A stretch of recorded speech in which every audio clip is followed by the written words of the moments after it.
انسان in general جب دین کی طرف راغب ہوتا ہے تو اپنی ٹرانسفارمیشن سوچ رہا ہوتا ہے، اور وہی سوچ رہا ہوتا ہے کہ میرا مقصد کیا ہے، اور جب وہ حج کا ارادہ کرتا ہے تو کئی بار وہ یہی سمجھتا ہے کہ میں اس ٹرانسفارمیشن کا پارٹ ہونا چاہتا ہوں۔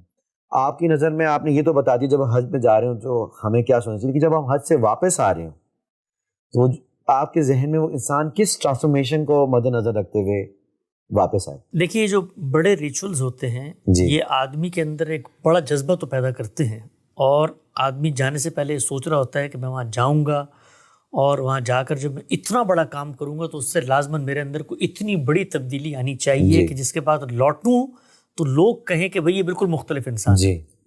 اگر آپ حقیقت کی دنیا میں اتریں اور قرآن مجید کا مطالعہ کریں تو یہ انسان کا محض ایک تخیل اور ایک تصور ہے۔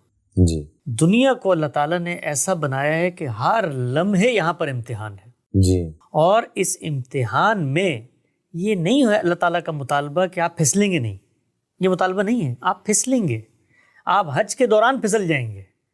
حج کرتے ہوئے آپ دیکھ رہے ہو تو لوگوں کی لڑائیاں ہو جاتی ہیں، حج کرتے ہوئے انحراف اور خلاف ورزیاں ہو جاتی ہیں۔ صحیح بات ہے۔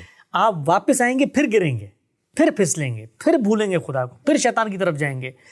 جو ٹریننگ اللہ آپ کو دلانا چاہتے ہیں وہ یہ کہ گرنے کے بعد پھر اٹھو اور خدا کا ہاتھ تھام لو۔ صحیح بات ہے، کیا خوبصورت بات کی ہے۔ یہ نہیں ہو سکتا کہ آپ سوچیں کہ آپ آنے کے بعد یہاں پر جنید بغدادی بن کے بیٹھ جائیں گے اور پوری دنیا کہے گی بھائی علی فاروق صاحب تو حج پر گئے تھے، اس کے بعد سے آ کر تو پتہ نہیں للہیت اور تقویٰ کا مجسمہ بن چکے ہیں۔ ایسا نہیں ہوگا۔ آپ کی بیوی کے ساتھ بھی کوئی نوک جھونک ہو سکتی ہے، آپ کی لین دین کے معاملات میں اوپر ہیں۔ اصل چیز کیا ہے؟ اصل چیز یہ ہے کہ جب حق آ گیا سامنے، بتا دیا علی فاروق صاحب کو بٹھا کر کہ یار علی بھائی یہاں پر آپ نے زیادتی کی ہے، اس موقع پر نہیں اکڑنا، اس موقع پر رجوع، انابت، توبہ، وہاں پر جانا۔ اللہ تعالیٰ نے کیا بتایا کہ یہ لوگ جو گناہ کر بیٹھتے ہیں اور کرنے کے بعد جیسے ہی احساس ہوتا ہے تو ہمارے پاس آ جاتے ہیں، ہم ان کو معاف کر دیتے ہیں۔ تو یہ روز کی جنگ ہے، حج سے پہلے بھی، حج کے بعد۔ کیا خوبصورت بات کی ہے۔